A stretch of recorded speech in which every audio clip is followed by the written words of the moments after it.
You're listening to City of Muses on Paris Underground Radio.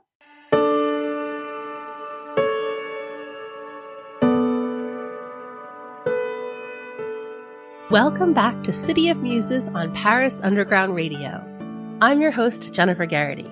I'm a screenwriter, filmmaker, and the creator and founder of the Paris Underground Radio podcast network. Each week, I sit down with an artist or creative to talk about what inspires them, what their creative process is like, and how Paris plays into it all. This week's guest is New Yorker turned Parisian, Adam Alexander. Adam has worked internationally as a performer, movement instructor, fight director, and stage director in theater and in opera. He has taught acting, movement, and stage combat in both the US and France, and recently co-founded Atlantic Theater Arts, a company dedicated to promoting and connecting the Anglophone performing community in Paris. Hello, Adam. Thank you so much for joining me today. Thank you very much. Thanks for having me. So before we get started, can you tell us a little bit about who you are and what you do? Sure. I'm a performer, director, and teacher.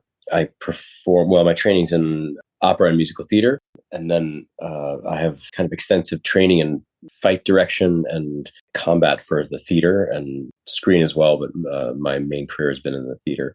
And I have balanced all of that over the years.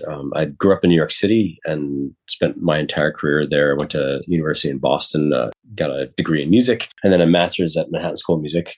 Then I spent 6 years at New York City Opera as an assistant fight director, and eventually actually got to go on stage there and made a debut right before they shut down, which was very fortunate, and but exciting all the same. And spent a lot of time training on the side, doing fight stuff, and got heavily involved in random productions of Shakespeare. And so I kind of went the more classical theater route when I was training as an actor as well. And I started teaching almost immediately after my master's with the fight stuff, which led me on the university level to about 18, 20 year teaching career at university or master's or professional level. And that's teaching everything from stage combat to voice and speech, movement for theater, music, and acting coaching for musical theater as well. So lots of stuff. Yeah, and there's lots of stuff in there to dig into, which I'm excited to get to. But let's go back. Can you talk to me about young Adam? Sure. Do you come from an artistic family? Actually, no, not really. My father was a restaurant manager. He actually, when I was growing up, he managed a restaurant called Mickey Mantle's Restaurant, which was on Central Park South. And so I actually grew up in a tremendously crazy environment, like having lunch with random celebrities, entire sports teams. And sometimes there would be a press conference there. And I remember I was Kathy Ireland. I don't know if you remember who that is. She's like a Sports Illustrated model. And I think I was 13 or something. And she'd come in for something. And my dad was like, hey, sit here with my son for 10 minutes before you start your interview, because he needed to put her somewhere. And I remember being this 13-year-old kid staring at this supermodel, I don't even know what we said, but I had that kind of environment. I got to meet all my heroes, which was, I think, really rare. I remember meeting Paul Simon and Don Mattingly at the same kind of press junket that they had. They were very good friends in real life, actually. And I have both their autographs on Graceland album. Wow. So growing up in New York City had its advantages in that way. My mom worked in advertising for a very long time. I feel like she was in the room when they came up with more than meets the eye as the Transformers thing. Iconic.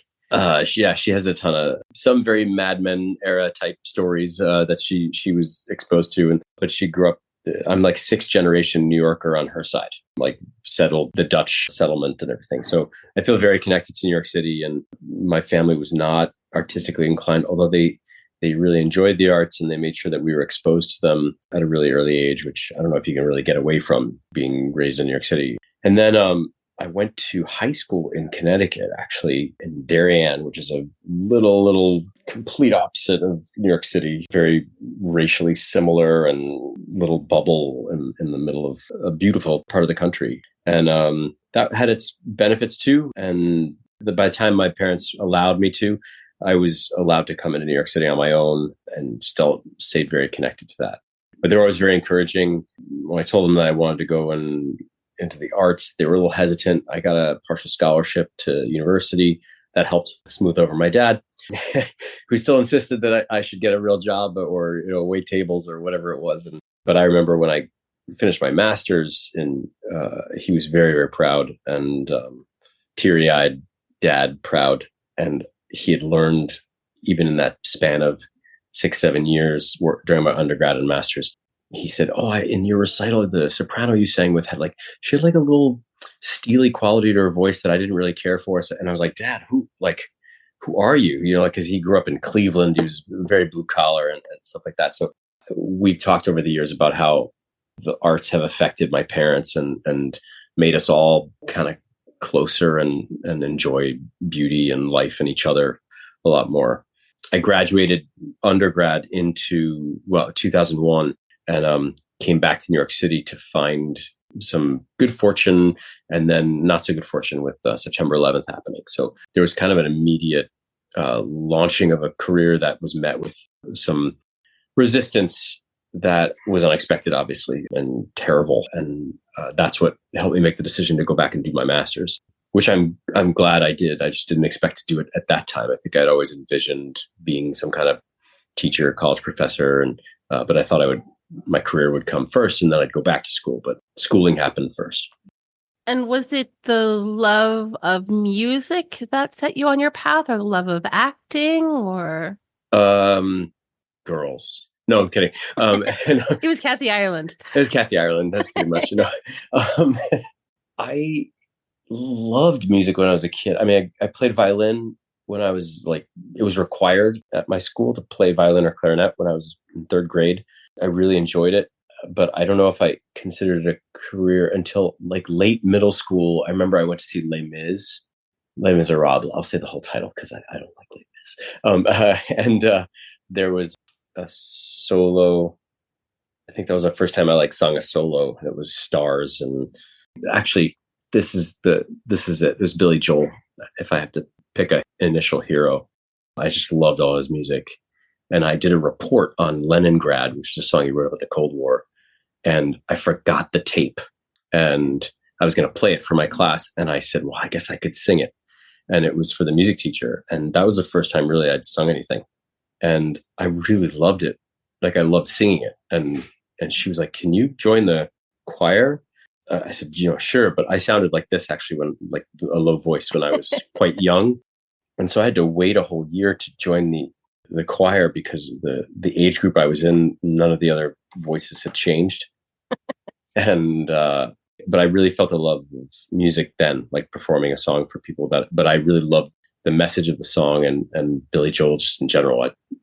I could play and sing all his music. I started to do that. And I think I started playing a song and I looked up and there was a group of people around the piano and I was like, oh, and there was this sudden social atmosphere that was involved with making friends. And that was very gratifying too. And I had already played sports alongside that. And it felt like that team sport effort that's made toward creation was different than made toward just winning or something. I don't know if that makes sense. Yeah. But that was a wonderful thing. And I had wonderful mentors that encouraged me and helped grow and nourish that interest that my parents loved but couldn't feed me. I think it was nice that my parents too, they always admitted when they didn't know something and were adamant about me finding someone that did if I was interested in it. It was kind of a long answer to your question, but no, that was a great answer. I was going to ask you, but maybe you've already answered this. I was going to ask you if there was a moment when you thought hey, this is what I could do with my life, but maybe it was that moment with Leningrad. I think, yeah. I mean, certainly young, unconsciously. And then it's funny that I mentioned girls. I guess I will say it.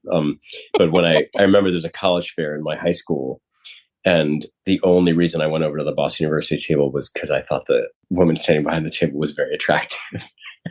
I went to college because my orientation advisor I thought he was so hot. And I was like, I guess I'm going to go here. It's funny the things we do. And there are worse reasons, I suppose. There are worse reasons, exactly. But then when I got to BU, gosh, I loved it. It's a great place to go to school. Boston is like 60 colleges in like a 3-mile radius, I think, something crazy, some stat like that. And that all that energy, and that was really good to be around. I studied classically. I got into like the classical singing program. There was no musical theater there at the time. And I remember being in an elevator with a teacher. I was doing a production of The Fantastics, like a student production. And she said, oh, how do you find our voice program? And I said, oh, it's great. And outside I'm doing this production. She said, oh, I heard you like that kind of music. Oh. And it was, yeah. And I remember I didn't suffer fools very much when I was younger. But I said, yeah, I love that kind of music. You're right. Do you have a problem with that? Like I like full like head of the voice department. To me, music was music in all of its forms. And I sang actively through high school, college, and my whole career at churches. And choral music was such a big part of my life. Boston University has a really good choral department, and I learned so much there.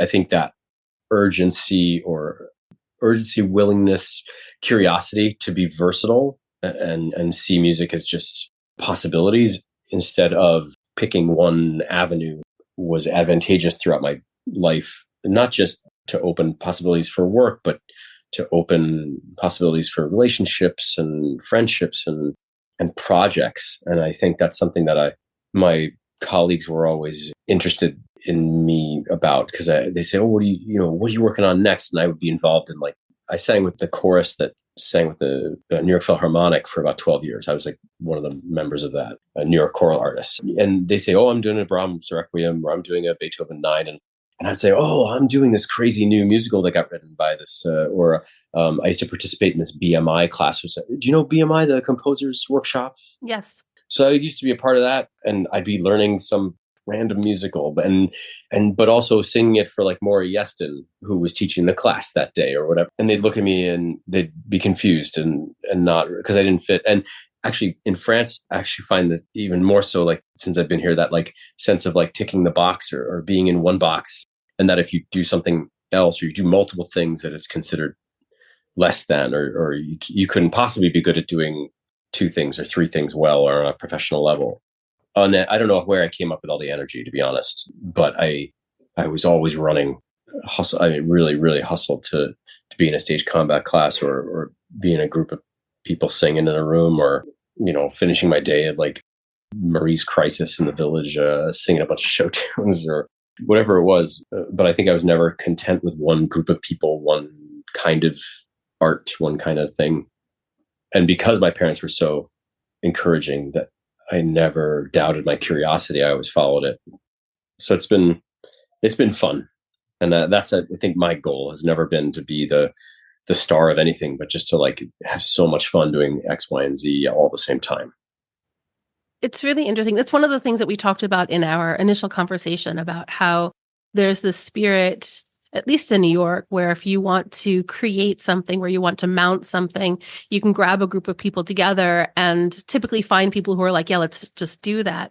But here in France, it does seem like people expect things to only happen in one set way. And it's very formulaic, and it's hard to jump from one box to another.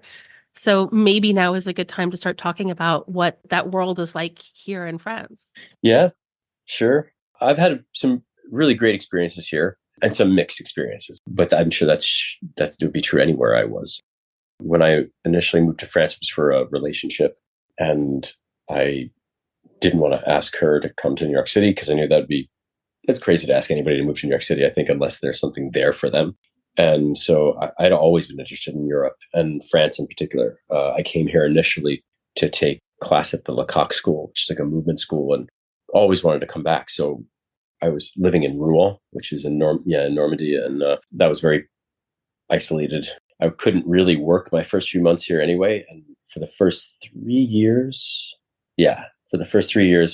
I would bounce back and forth from the States and in France doing regional productions. Like I did a Into the Woods in Charlottesville over the summer, and a Pensacola. I did like the Merry Widow in a random February, and then I'd come back with the money that I'd made and could kind of use it here.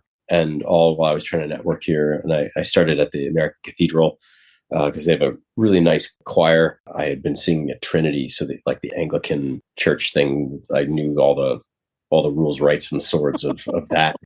And so that was a nice place to start my networking here. And I got some good advice. I got my name passed on to places. I sang with a few professional choirs here and auditioned for a couple opera companies. And I've been actually auditioned for a Centus very early on and have been working at the Opera de Rouen like at least once or twice a year in the chorus there since I moved here.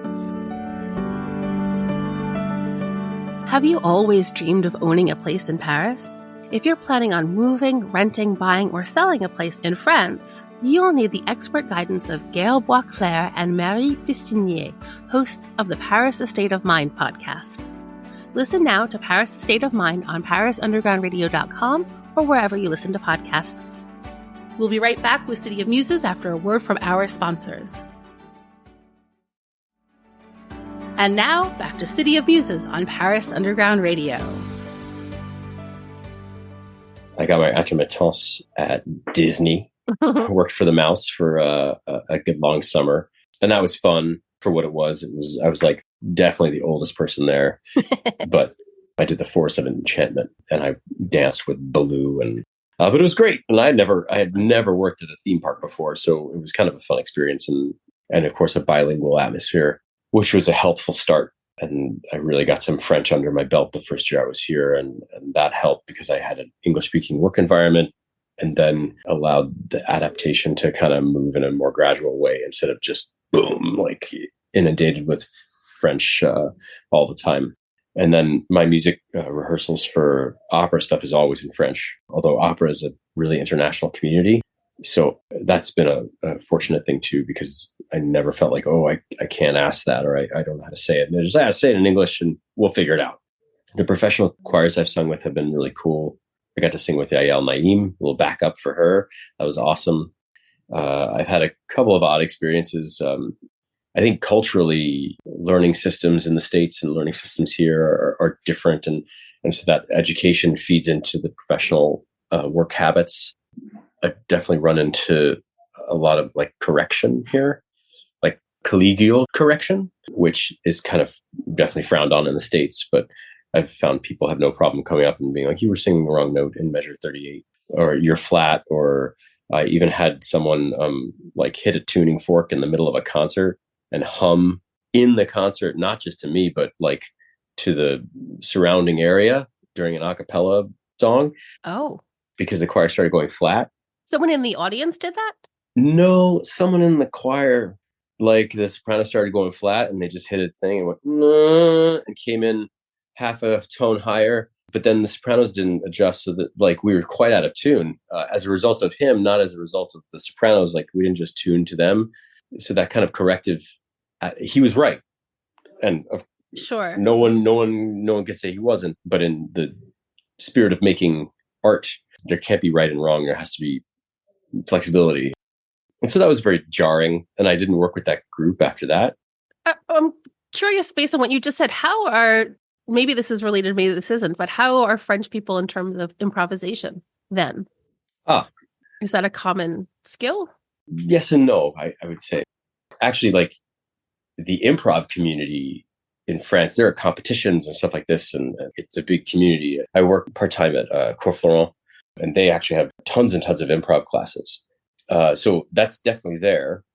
I think in the music world, it depends on the kind of project you're working on as well. But there is the attitude of getting it right versus making music or art or whatever. I think in the moment is very different. I mean, I used to have a conductor in the States that would cut us off randomly in rehearsal or conduct huge gestures during piano sections. And if we weren't singing forte, he'd stop and be like, why aren't you watching me? Why aren't you responding? Stop marking your music, look up. And I think I stopped marking my music about 20 years ago. The culture that I was kind of expected to be a part of was, okay, what's on the page is to be interpreted. And especially in like a choral situation, that conductor is interpreting and you follow. Whereas here you mark your music, we do it like we did. It's a little more robotic, I find. Or if there's a piano marked on the page and the conductor makes a big gesture, people sing the piano. because the conductor's wrong. That kind of getting it right at atmosphere here, I think, can be hindering. Like they learn solfege here, really hardcore solfege in the music education here. And do is always C, and that's it. And they learn fixed do. And in the States, we also learn movable do. I used to sing on harmonic functions, and then my conductors used to make me sing on scale degrees. And we were expected to flip back and forth between that all the time, because one is a tool to be used for understanding the harmonic shift, and the other is a tool to be used for tuning, and the other, and so each has its own specific usage in the rehearsal structure. And when I explained it to a fellow choral artist, they're like, "Oh, wow, that's really incredible and useful. But no, we don't do that. You shouldn't think like that." And I was like, "Yeah, but it could make things more sophisticated." And they said, "Yeah, but it's this." I guess that's been my experience, is that no matter what my image of the standard is, what things could be, I've always had to adapt to the culture here instead of it going the other way, even if I tried to have an effect on the culture around me. And that to me is a more gratifying thing for everyone, because it's a collaborative atmosphere. And I understand that you've taught in both places too. You've taught in the US and you've taught here. Do you find that the students' expectations are different in both places? Yes. Yes. I think just the professional aspect of things, when I've showed friends of mine here, French friends, like a YouTube video of a high school performance, for instance, like the production value in the United States of a everyday small town high school show is almost professional level of what happens here sometimes. So when teaching in the States, the frame of reference, the level of sophistication, the understanding of what is happening globally, theatrically, or in like regional or Broadway level stuff that's going on, is present in all the students. And so the expectations are such, or reflected in their attitude and their artistic impulses as well. Mm-hmm. And here, I think the willingness to achieve is there. The foundational tools are not implemented early in education. And so it's my first couple of years teaching here was frustrating, and that's because of me, because I had assumed that they had learned certain things that they just didn't cover. And so I found myself teaching, oh, wow, okay, I have to just take things back a step because they haven't covered, like breathing, or even, in high schools here, like you do drama as a club, or there's a lot of more personal interests. Like things are just not required at a certain point. Whereas I feel like in the States, you're required to kind of do everything throughout high school, and it feeds into your life, I guess. Whereas the pressure here of the academic and the passing the back and all that stuff is for real. And so I understand that all the emphasis is put on that. But the arts and kind of suffers as a result, or when it could really support all that learning. And that's, well, less and less in the States that those arts programs are getting cut and all that stuff too. But that is the goal of, I think, incorporating arts in education, in general education, is to help expand thinking and problem solving. And so when a kid here wakes up and goes, oh, wow, you know what? I know I've been studying this, but I want to be an actor.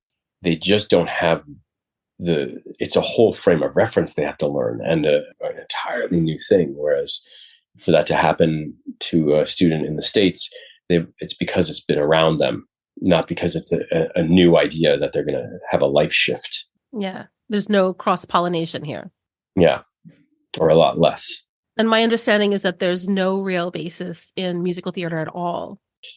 Yeah, I mean, the education, yeah, I would say. I think that, all the movies that are coming out and everything are changing that. And the interest is, well, I started a company in the last year or so with a few people. It's Atlantic Theater Arts. And we have started a Broadway sing-along. So every month we pick a musical and just get together in a room and play it with a pianist, and people do solos, and it's a lot of fun.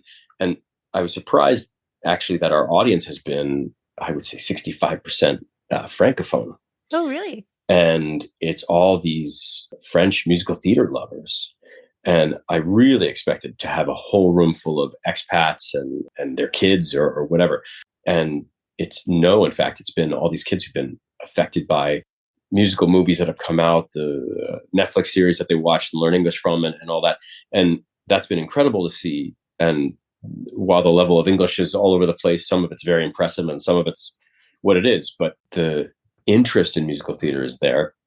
The accessibility is more from what they see. And that's been interesting too, because we'll pick a musical. It's been hard choosing like programming because I want to make sure that they know it a little bit, to not exclude anybody right away, even though like in my heart of hearts, I would love to do Brigadoon, but it's just not going to land here. But then I'll find that someone only knows the movie version of that song, even though I'm using the Broadway score or piano vocal score or whatever. So expanding the knowledge is kind of become part of the mission, and a very fun one, because those people that are interested really end up being curious. And there's I think a large kind of like open mic culture here. People like getting up and singing a show tune. And I think the artistic and just cathartic release for the everyday person to get up and sing a song is a wonderful thing for people in France, because it's that kind of artistic encouragement from the group of people watching, and for the most part, hopefully non-judgmental attitude that comes with being in a room like that is something that I think is yearned for by youth here, because they are under pressure or under someone looking over their shoulder, or you have to get that right or whatever that is. And it is that kind of, if you fail, you are wrong, or you should quit, that exists here. And also, you can never make it up. If you fail, it's over for you forever. There's no second chances. And so failure is bad. Whereas I think the American mentality is like, oh, failure means you're learning. Yeah. Or like we just do it again, or we find another way. Or we just do it again. Yeah. And so that's been interesting. And I think amazing in my acting classes here to see, because I like this last year, my first day of school, I had 22 students and I had 20 nationalities. Wow. And so to see that is incredible. But that, especially the French students I've had, that the self-flagellating thing of like, I have to get it right, or that was really awful. I don't know if I'm allowed to curse on your podcast. I almost said something, but I'll say it a different way. But they actually asked me, they say, oh, tell me it was bad. I need you to tell me how bad it was. And I say, well, I'm sorry, you're going to have to find somebody else to teach you. Like I teach through positivity and encouragement, and I'm sorry if you've had to learn in another way, but telling you, I said, you can already name all of your weaknesses. Give me one strength. Give me one strength. And they start crying because they've been inundated with, this is what you're not good at. This is, you'll never achieve. Or, even telling me stories sometimes. Oh, I had a teacher who would never give me 20 out of 20 just on principle. Acknowledging success is what breeds success, or gives that sense of accomplishment that helps someone continue in their passion. But also, this is just where you are right now. So, yes. It's not bad or good. This is 0.0. So we start from here, and then we hopefully grow. Making it a life's essence is so crushing. Yeah. And you never know how to get to where you want to go until you know where you are. Right. I mean, it's that thing of like, great, this is what happened. This is, so I think that, that American educational mentality is, especially in the arts, is healthy. And the competition, there's a big comparison culture that exists in America too. But the comparison culture here, I've seen a lot of people talk themselves out of things because I'll never be as good as that, or I could never do that, or I guess I won't even try because I'll fail. Are you a book lover who's always looking for the next best book? Or an avid reader who'd love the chance to ask their favorite author a question? Well, then you might like my other podcast, Storytime in Paris, where I interview writers with a French connection, with questions that come from you, the author's fans and followers. Then, the authors treat us to a reading from their books. Listen now to Storytime in Paris on parisundergroundradio.com or wherever you listen to podcasts. We'll be right back with City of Muses after a word from our sponsors. And now, back to City of Muses on Paris Underground Radio. I feel like the comparison culture in the US is exactly the opposite, where they're like, oh, I'm just as great as Meryl Streep, or I'm just as great as whomever. I can sing like Beyonce. Right, to the other degree. Yeah, exactly. If they can do it, why can't I? I'm a superstar. The professional production, like I mentioned Into the Woods earlier. I did a professional production of Into the Woods here the same year So my son, I have a son, I have two kids, but my son was my first child. And I did Into the Woods 3 months before he was born, and then 4 months after.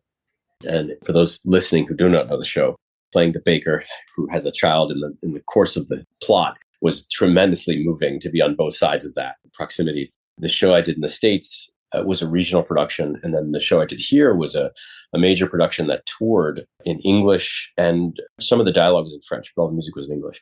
And I replaced somebody here who was playing the baker. And that was a shocker, because there's no stage manager. There's no, like in opera, they have that all figured out here. But professionally here, the expectations of what the actors are going to do really surprised me. Like in terms of blocking? In terms of blocking, I got sent a video. I had a 1-day put in, and I learned everything. And I got into the room, and they said, "Oh no, we changed that." And I said, "Well, that could be really important to tell me." And so I don't die. Like literally, like everyone turned to their right, and I turned to my left, and I was like, "Whoa!" And I think the way things work here, I found, is a lot of people will work on their music, memorize their lines, do that stuff in rehearsal, or they use rehearsal to do that. Whereas in the States, the culture of like, you, as much as you possibly can do by yourself, happens before you walk in the room. And it hasn't changed me. Like at first I was like, "Oh, this is great. I can be lazy and just show up." But of course I refuse to do that, So, but in rehearsal once something happened. "Oh, no, listen to him. He's pro. He's a pro." I'm like, "Well, aren't we all pros?" So that was a little jarring. So like deferring to your castmates. Yeah. Yeah. Oh, that's interesting. And we got the show up and it went fine. And I eventually had a lot of fun, but it did set things up for, actually it set up castmates to bump heads instead of have that collaborative atmosphere. So that was a little interesting, like a tough learning moment here. And even working at Disney, watching the French, there was a bunch of British kids who came in to do the show, and how much work happened outside of the room, and then how much work was expected to have happen inside. And it happens in my school here too. I teach in the second year. It's the second of a 3-year program, and they get to the end of the year show. And I always say, "Okay, so what you just did is equivalent to 3 weeks of Broadway rehearsal process. And we've spent 3 months on it." And that's normal, because that's what happens in an artist's life. Like you learn how to do things long form, and then you understand your process and you condense. And the difference between a professional and an amateur, I think, is really not the necessary level that they're able to produce, but the amount of time it takes to do it. Because a professional person, voiceover artist, can come in, they need 1 hour to do that. It could take an amateur 6 months, and it would be just like the quality of the product would be just as good, but it would take them 6 months to achieve that same product. But that, I think, is also a mentality thing that's here. I've seen and been part of things here where we got to the show and people are like, "Oh, we could have done so much more," or "We could have layered more sophisticated things in it." Whereas instead of just memorizing your lines is enough, or being where you're told to block is enough. And that's my personal experience. And I'm sure that's not a blanket thing that happens across the board.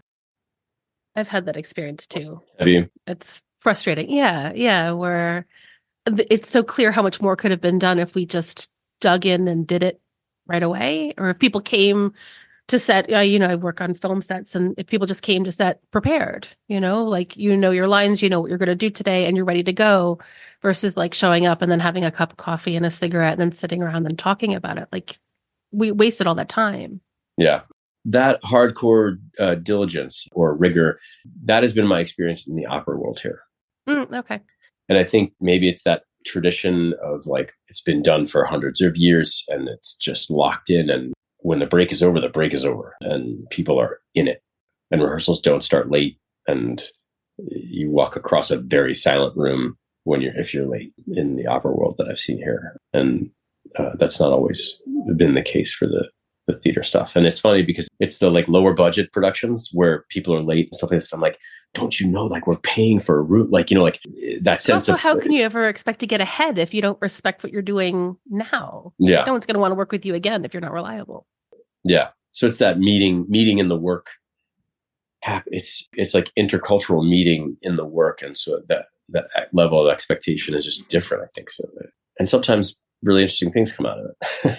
And other times it's dampens the attitude, or you have people who are holding fellow actors to certain expectations and it creates an unfortunate dynamic or before you even get started in the work because of just the who's walked in the room at what time with a level of preparedness. So that's an interesting difference there. Yeah. Tell us a little bit more about your theater company. The dream, I'll tell you the dream, is that it's an arts organization, really more than just a theater company.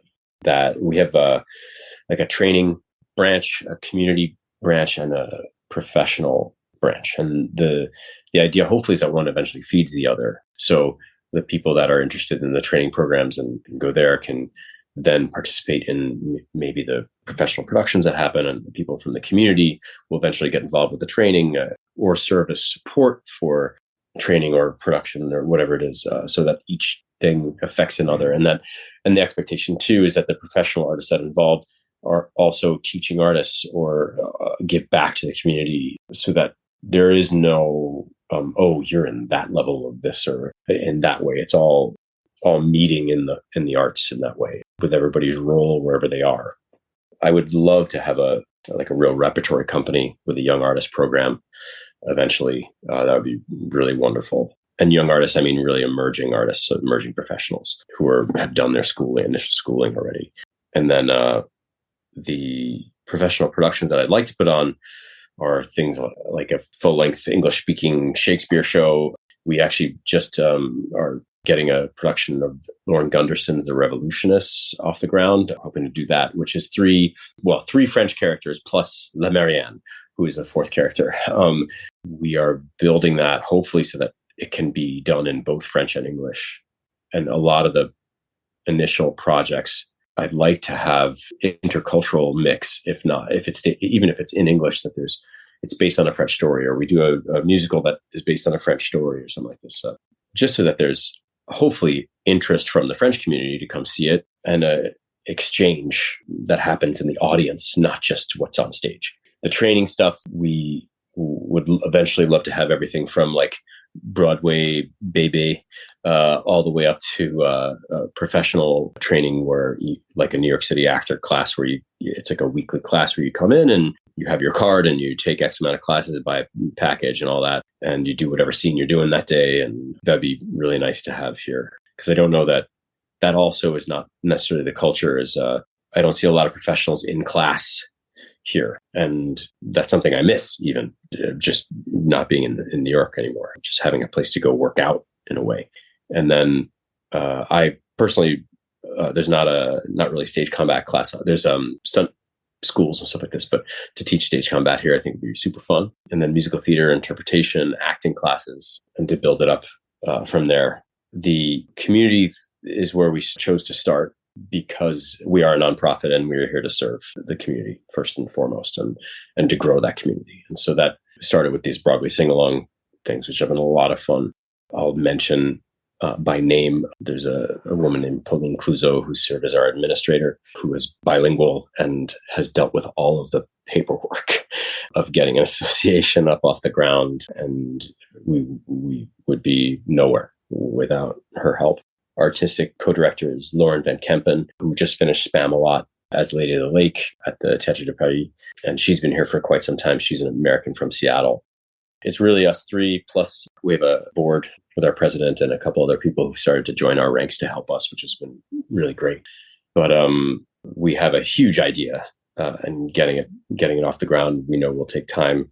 And that's the one thing that our administrator, who is French and really knows French culture, has been trying to impress upon me, that you can't do things in 2 months. They take a year. And so that's been my lesson and my learning process. Although I do say that I have the dreams and she has the nightmares. But she's also a talented performer as well, and participates in the Revolutionists project that we're doing. I've learned a couple of really hard lessons that I don't know. Actually, I say I've learned them. I've come up against a few hard lessons and I've learned some of them. And I think I still have that, not resistance, even just that mentality that doesn't serve the physical place that I'm in, that I need to work on, I guess. the people that have come to our community events are really giving and have been very vocal about what they are interested in and very supportive of what we're doing. But we've watched some really great performances by random people, and these sing-alongs, like someone will get up and they're pro level, another person has never sung in public before, but all the support is all there, and feels a little bit like Marie's Crisis without the drunken craziness. But it's been fulfilling, trying to go after that, and also tremendously disheartening at the same time. But that's true of starting anything, any project. So where can people keep up to date with your school and you? And oh, well, you can go to atlantictheatrearts.com, theater with an R-E, because we're classy like that. and we wanted to make it as impossible to pronounce in French as possible. Atlantic Theatre. I don't know why we chose that, but that's mean, yeah. But we go by ATA also. But atlantictheatrearts.com, we're building our site there. We're on Instagram too, under the same name, and we hope all the classes and stuff will start coming soon. We will take the summer off because of the Olympics and the whatever awaits the city there. But we have a couple of events left in the spring for people to come to if they're listening. We're doing Chicago for April. May is West Side Story, and The Lion King at the end in June. And the pianists that we have are really nice. The pianist who played the Chicago at the Mogador a few years ago is our accompanist for this one. There's a guy named Phil Richardson who's coming in, who works at Opera de Bastille. He's doing a West Side Story score. So it's fun to mix all the levels together. And Phil, who's played quite a few of our things, I think it's a vacation for him because he plays like crazy atonal, like opera all over the place. And he's, on the piano. And then he's like shows up and he's he's just like, oh, it's so nice to just play like, 3 chords and support somebody. And he's been really cool. But he also is like surprised, like I didn't expect that person when they stepped up for that to come out of their mouth. And that's the point. So great. Well, thank you so much. I feel like I could just keep talking to you forever, but yeah, me too. We will. Yes, we will. This was wonderful. Thank you so much for taking the time. Thank you for having me. It's really great to speak with you, and good luck with your other guests. And as you keep going, really, it's been lovely. Thank you. Thank you. Have a wonderful day. Thank you for listening to City of Muses. If you've liked what you heard, please take a moment to rate and review it. This is the fastest and easiest way to help support the podcast. Tell a friend who could use a little inspiration. You can also subscribe to the Paris Underground Radio newsletter over on our website, parisundergroundradio.com, which comes out every Sunday and gives a little peek into what's on the network for the week ahead. I'm your host, Jennifer Garrity. You can find me on all socials at Jennyphoria. That's JennyPhoria. Thank you for listening, and may you find inspiration wherever you go. City of Muses was produced by Jennifer Garrity for Paris Underground Radio.